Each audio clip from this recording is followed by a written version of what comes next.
All right, our thanks to Taylor for that. Meanwhile, we want to keep this conversation going about all of this heat. Working in the heat can be dangerous, and employers need to be sure they are keeping their employees safe during their shift.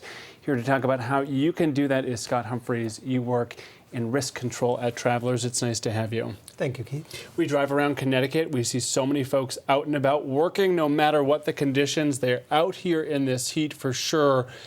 You say there are three things that an employer really needs to keep in mind to make sure that those employees are safe. Walk us through those. So there's three simple things that an employer can do.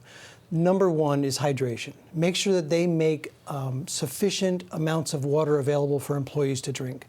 Number two is allow them to get out of the heat. Enable them to rest somewhere, preferably in shade, maybe in air conditioning. And the last thing is encourage them to wear protective clothing that's going to reduce their exposure to the heat. Maybe a hat, maybe light-colored clothing that's going to reflect the sun.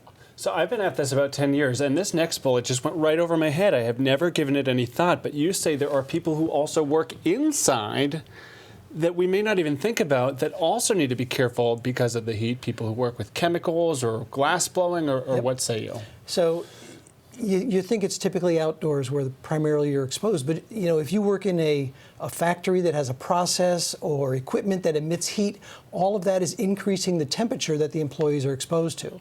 So it's really critical for employers who have workers in high heat environments to take the precautions to prevent heat-related illnesses. We know so many companies, they need to work no matter what the conditions are. People can get busy, the day can get ahead of you. Talk about warning signs as people are on the job, you're evaluating your employees, you're assessing job sites.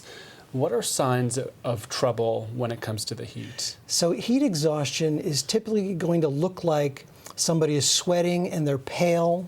The individual's probably going to feel as if they're dizzy, and they might have a headache, they may feel nauseous, a general feeling of just being weak. So if heat exhaustion is left untreated, it can quickly become heat stroke, and heat stroke is far more severe. Heat stroke is when the body starts to overheat.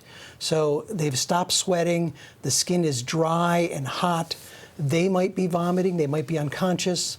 That condition requires immediate medical attention. All right, some important information. We appreciate your stopping by, and we hope that really everybody does stay safe as this heat just keeps going up. Thank you, Keith. Nice to have you.